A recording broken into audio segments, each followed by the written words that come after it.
Polo menos 15 detidos nunha nova operación contra o tráfico de drogas con epicentro no Salnés e en Madrid. Dende primeira hora da mañá, a Garda Civil realizou ata 25 rexistros, moitos deles en vivendas da comarca. Actuaron nos concellos de Cambados, Ribadumia, Vilagarcía e Vilanova de Arousa. Que tal? Moi boa noite. Os detidos están a ser investigados polos delitos de tráfico de drogas, pertenza a organización criminal e branqueo de capitais. De seguido lles ampliamos a información sobre esta operación antes titulares. Multitudinaria manifestación en Pontevedra do marisqueo das rías de Pontevedra, Arousa e Vigo. O sector alerta da situación límite na que se atopan pola mortaldade masiva do marisco. Reclaman a Xunta e o Goberno do Estado que tomen medidas. O Hospital do Barbanza segue a demandar máis especialistas en certas áreas. A pesares da oposición para a cobertura dos postos, os facultativos seguen a traballar no Hospital de Santiago. A Xustiza perdoa unha débeda de 5 millóns de euros a un veciño de Sanxenxo. Foi grazas á lei de segunda oportunidade ou demostrar que non houbera mala fe. A cervexa artesá reivindícase en Pontevedra. Xa está en marcha en Pontevedra o Festival A Ciga. Ata o 4 de abril as cervexas artesás serán as protagonistas dunha cita na que tampouco faltará o mercado de artesanía, os obradoiros e mesmo a música. Ribeira celebrará o mes das letras cun amplo abano de actividades culturais. Música, literatura, teatro e arte centran a programación do Maio Cultural. Estamos nas novas do día. Comezamos.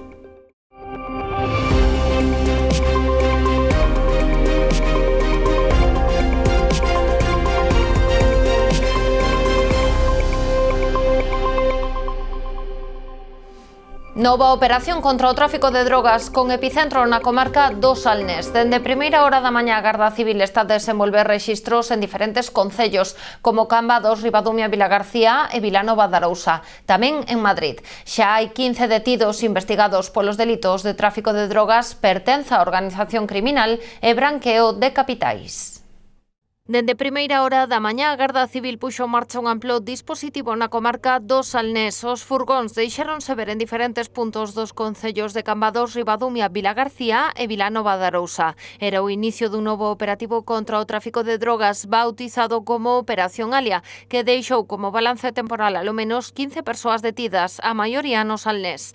Realizáronse 25 rexistros, principalmente en vivendas, que permitiron aos axentes incautarse dunha importante contía de cartos en efectivo e de diferentes drogas aínda por determinar. Os axentes tamén entraron nunha nave no polígono industrial de Sete Pías.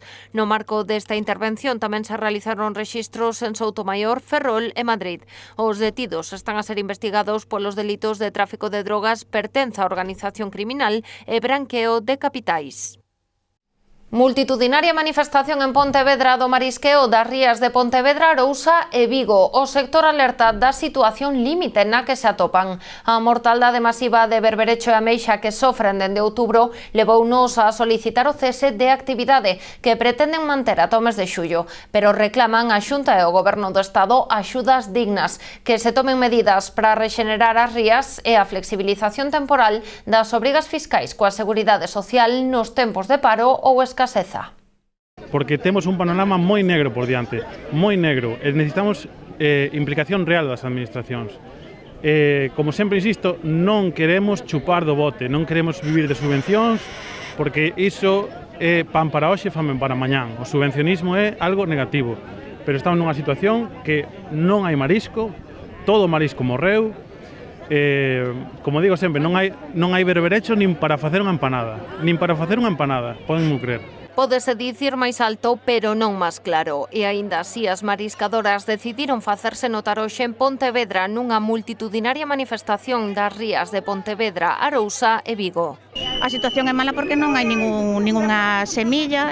Queremos, claro, que nos axuden con semilla e estamos facendo traballos de regeneración e tamén estamos sin cobrar. E claro, ir a traballar sin gañar é moi duro. O conselleiro pediunos paciencia, as administracións pedironnos paciencia, pero é imposible ter paciencia ante este panorama e sabendo o que hai por diante, que as ameixas non medran nun día, o berberecho non medra nun día.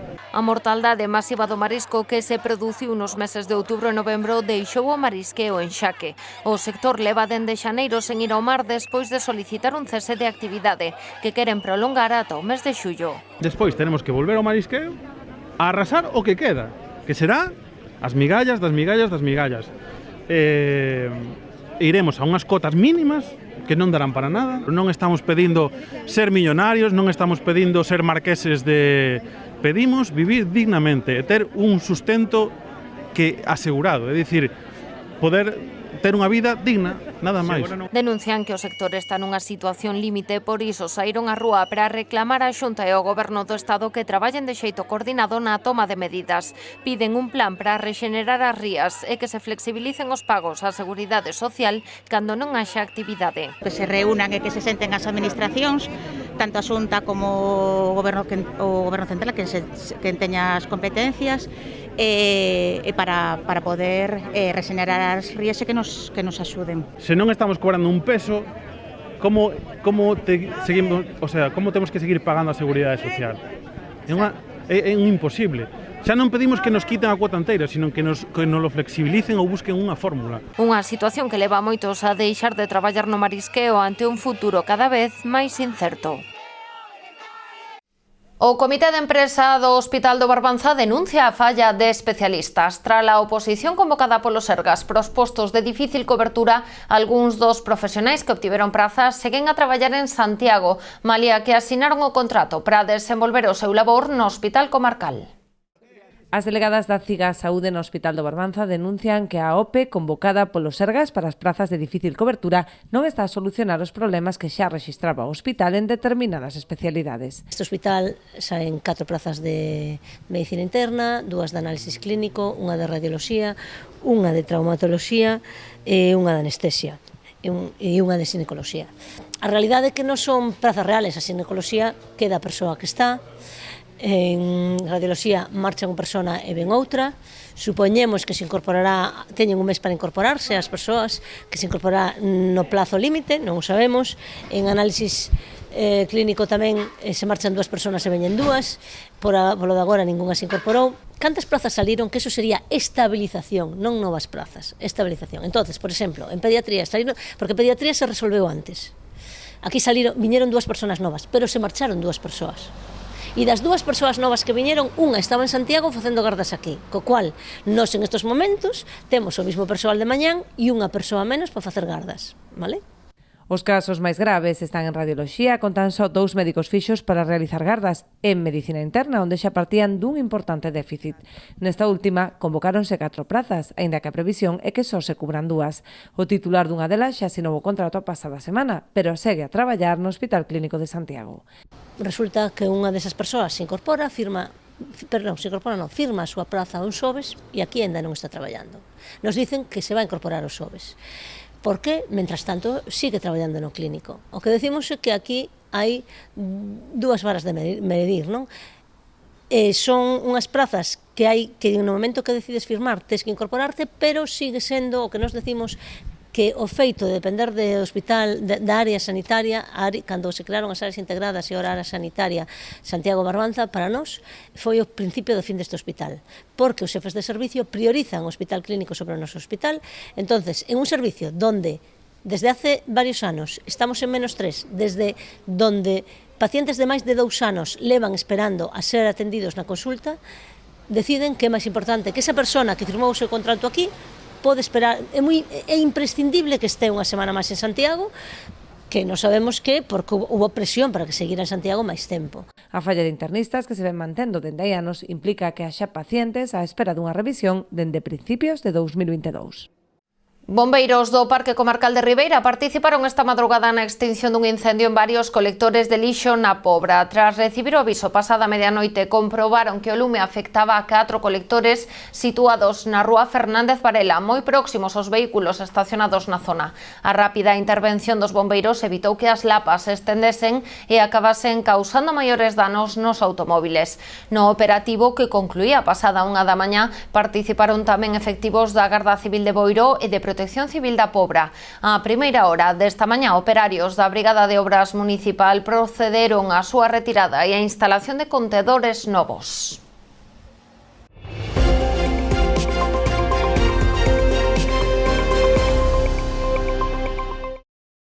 Un veciño de Sanxenxo conseguiu que a xustiza lle perdoe unha débeda de 5 millóns de euros. Logrouno grazas á lei de segunda oportunidade ao demostrar que non houbera mala fe. A débeda herdouna dunha construtora familiar que crebou cando explotou a burbulla inmobiliaria. O paso do tempo fixo que as pólizas e xuros fosen medrando ata chegar a unha cantidade que el non podía asumir. Trátase da débeda máis alta de toda Galicia perdoada a través desta vía. Esta noticia seguramente abre un camiño de esperanza para moitas outras persoas que se vexan nunha situación semellante. Raquel Padín foi a abogada que levou o caso deste veciño de Sanxenxo que, sen comelas nin bebelas, acabou tendo que enfrontarse a unha débeda de 5 millóns de euros. Era unha persona normal e corriente como a calquera outra que o destino, por así decir, xogou unha mala pasada, non? Procedía a deuda viña dunha empresa familiar, construtora, que pois na época de crise pois foi a quebra, quebrou.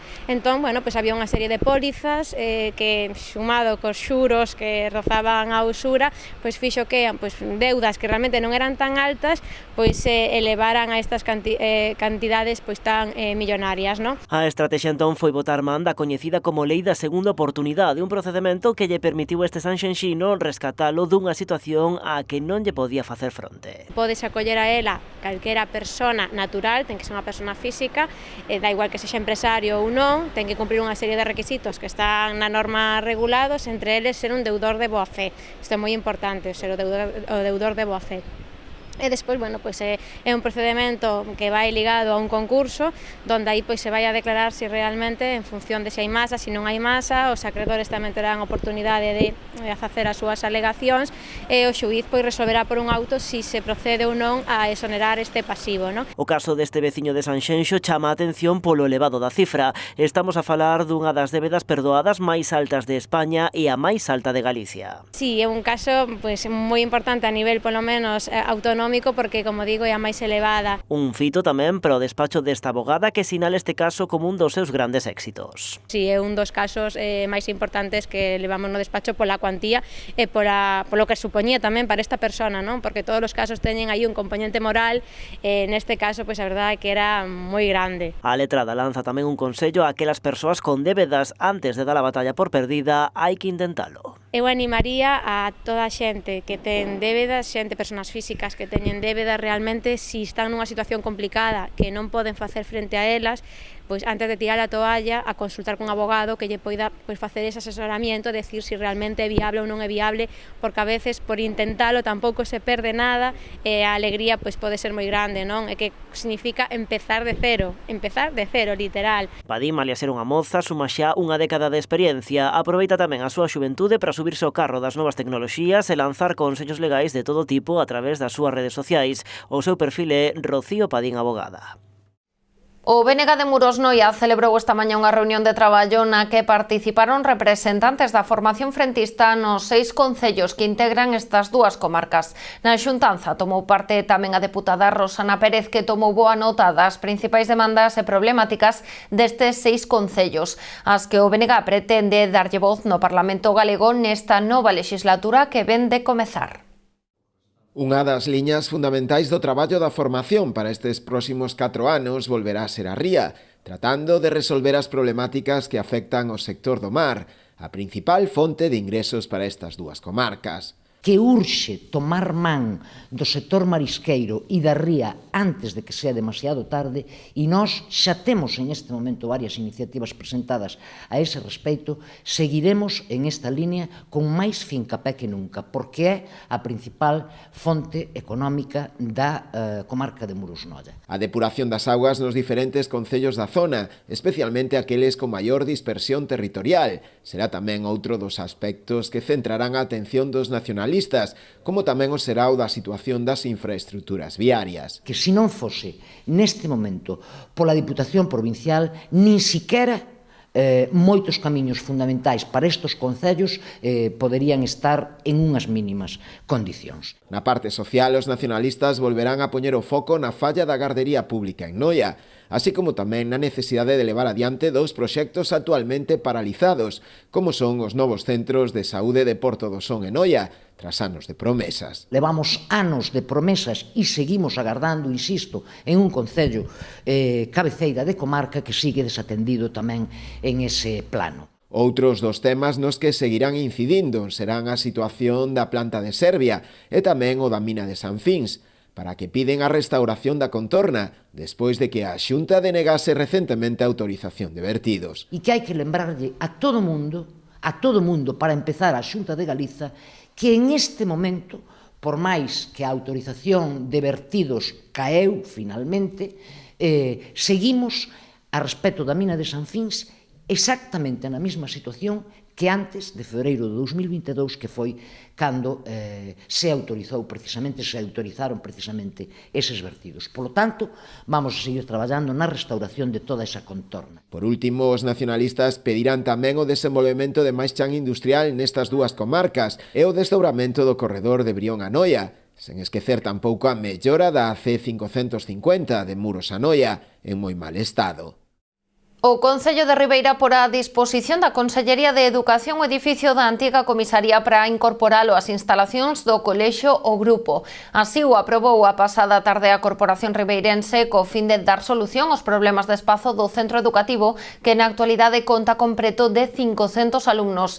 Dende o Goberno local xa teñen solicitado unha entrevista co Conselleiro de Educación para demandar que as obras de rehabilitación se desenvolvan na maior brevidade de tempo co obxectivo de dispoñer deste espazo para o próximo curso escolar.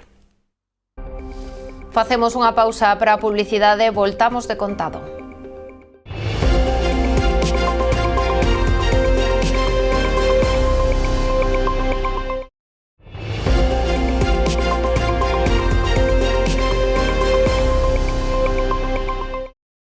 A comarca do Barbanza gaña peso na nova executiva do PSDG-PSOE que se deu a coñecer este pasado domingo.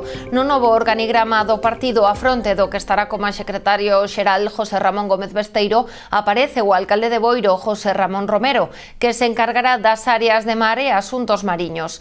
Romero di asumir o cargo con enorme ilusión, pero tamén con moita responsabilidade. A verdade é que é unha responsabilidade moi grande que acepto con moito cariño. A verdade é que confíen en min para esta tarefa e dúas áreas tan importantes como o mar e os recursos mariños, non, polo que conleva a nosa comarca e respectivamente a Boiro e tamén a toda Galicia e a disposición do partido. O próximo, este mismo xoves, xa vamos a ter a primeira executiva para marcar as directrices, xa nos convocaron e a partir deste xoves empezaremos a traballar para a mirar polo sector. Xunto a el formará parte tamén da nova executiva do PSDG, a tenente de alcalde de Carnota, Mercedes Noceda, que asumirá a secretaría da executiva provincial. Coa elección dos dous, o Barbanza terá máis peso nas decisións do partido. Sí, a verdade é que sí, o Barbanza gaña non só na miña persona, sino tamén unha compañera de Carnota, tenente alcalde de Carnota, tamén que ten unha responsabilidade e, é importante tamén para a comarca que dentro do partido, conten con personas desta comarca é unha información, moi importante, non? A Deputación de Pontevedra explicou hoxe os detalles do programa Provincia Máis Inclusiva. Fixeron o presidente provincial Luís López e a deputada de Benestar Social Sandra Bastos nun acto que asistiron uns 50 representantes de colectivos que traballan neste eido. A Administración Provincial destina este fin 180.000 euros. Esta é unha nova ferramenta pensada para que sigades ofrecendo servicios e atencións de máxima calidade aos usuarios, e é unha nova mostra de que a Deputación tende pontes coa cidadanía, cos concellos e tamén e sobre todo co tecido social da provincia, porque mirade, só traballando en equipo, unindo forzas, facendo desde unha cooperación total e absoluta vamos a conseguir ese obxectivo que é construir unha provincia moito máis igualitaria.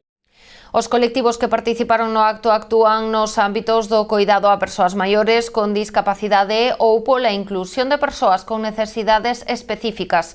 O Plan Provincia Máis Inclusiva tratase dunha liña de axudas dirixidas a entidades sen fins de lucro en materia de inclusión e benestar social que operen en concellos de menos de 50.000 habitantes da provincia pontevedresa.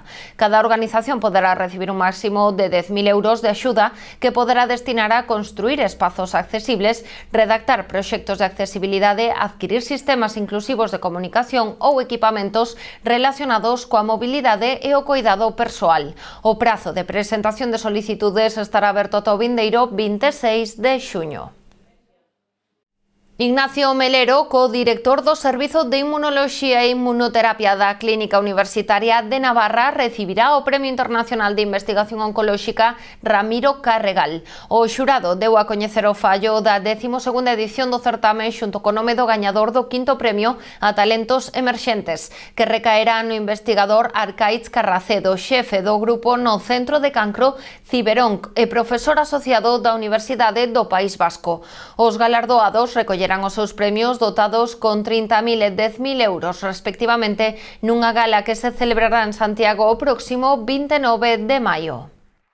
Xa está en marcha en Pontevedra o Festival Aciga, a primeira edición desta cita organizada pola Asociación de Cervexeiros Independentes Galegos Artesáns.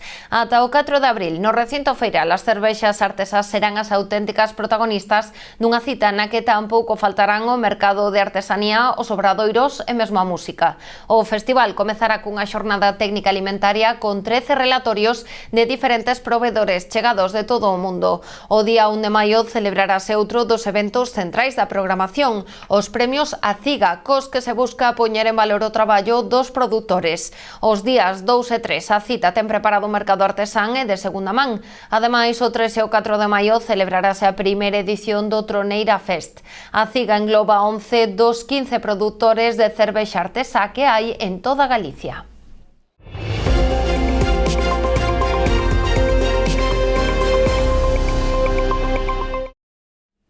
Maio, mes da cultura por excelencia, encherá a Ribeira de actividades. Ademais das exposicións e iniciativas en torno á figura de Luisa Villalta, homenaxeada este ano co Gallo das Letras Galegas, haberá propostas para todos os públicos dende distintos ámbitos da cultura.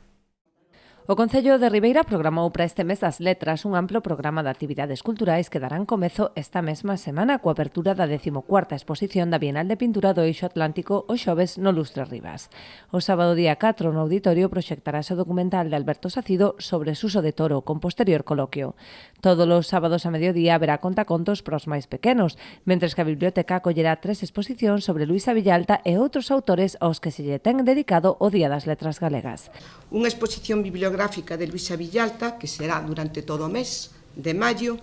Despois, unha exposición de letras galegas donde vai haber unha mostra bibliográfica dos autores e das autoras que se homenaxearon nas letras galegas desde o ano 1963. Van a estar colocadas en orden cronolóxico todos os autores e autoras. E despois vai haber unha exposición infantil titulada Luisa Villalta, tatuada na pétrea pel do mal. O día 15 o Concello celebrará un acto en lembranza de Manuel Ayaso no cemiterio municipal con motivo do seu cabodano. Este día, por desgraza, coincide co pasamento do fillo adoptivo de Ribeira, Manuel Ayaso.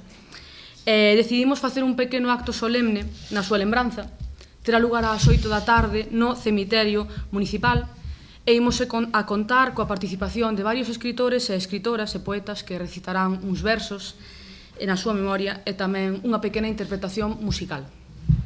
Outra data destacada é o día seguinte xa, o 16 de maio, que ás 8:30 no Centro Cultural Lustre Rivas imos presentar a novela premiada na 9ª edición do certame de novela curta Cidade Centenaria de Ribeira. Este ano, como sabedes, recaeu no escritor Manuel Esteban, coa obra O xogo de Escher. O propio día 17 as rúas encheranse de cultura cun espectáculo de narración oral e unha ruada de música tradicional a cargo de Taume.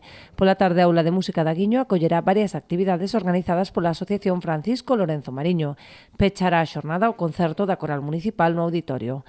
Completan o programa varias propostas de teatro, literarias e musicais, como a xornada de portas abertas da Rondalla da Guiño, os recitais de fin de grao do Conservatorio, o Bruan Folk Fest os días 10 e 11, a Festa dos Maios en Aguiño ou as festas de Fátima en Oleiros. Se vai levar a cabo o 4 de maio a Festa dos Maios en Aguiño. Durante esta sesión que vai transcorrer dende a tarde teremos actuacións de Amores de Barra, dous DJs como serán Manu X e Places, que tamén estarán poñendo música para que podan bailar e disfrutar todos os veciños que acudan á festa. Onte en Sanxenxo celebrouse a posta de longo da programación das xornadas culturais a Lanzada de Maio, cita organizada pola Comisión de Festas da Lanzada que se celebrará os días 11 e 12 de maio. Dúas xornadas cheas de música pasarrúa, xogos populares pro público infantil e xa pola noite a representación do rito das 9 ondas e dunha queimada. Os actores Pepo Suevos e Pablo Morón foron os encargados de presentar o acto de onte cargado de sorpresas. Ademais da presentación do vídeo de José Troitiño, o rito das 9 ondas, gravado na pasada edición das xornadas e do vídeo promocional do evento deste ano, os asistentes puideron fotografarse nun fotocall con alfombra vermella ambientado nas lendas da zona e gozar das actuacións en directo de Tatana Teatro. As augas da ría de Muros Noia acollerán a partir de mañá o Campeonato de España de vela da clase ILCA 4. Máis de 150 regatistas procedentes de todo o ámbito nacional tomarán parte na competición que se desenvolverá ata o día 5. A de mañá será a xornada inaugural dedicada á medición e confirmación de inscricións e documentación. As probas darán comezo xoves ás 11 da mañá con 12 mangas previstas ata o próximo domingo. O Real Club Náutico de Portosín, organizador do campeonato, últimos detalles do amplo operativo marítimo terrestre que vai despregar para garantir a seguridade dos participantes e imprimir a máxima calidade a esta cita deportiva. Ata aquí chegou esta edición das Novas do Día. Nos voltamos o xoves con máis actualidade da súa contorna. Que pasen unha feliz xornada festiva.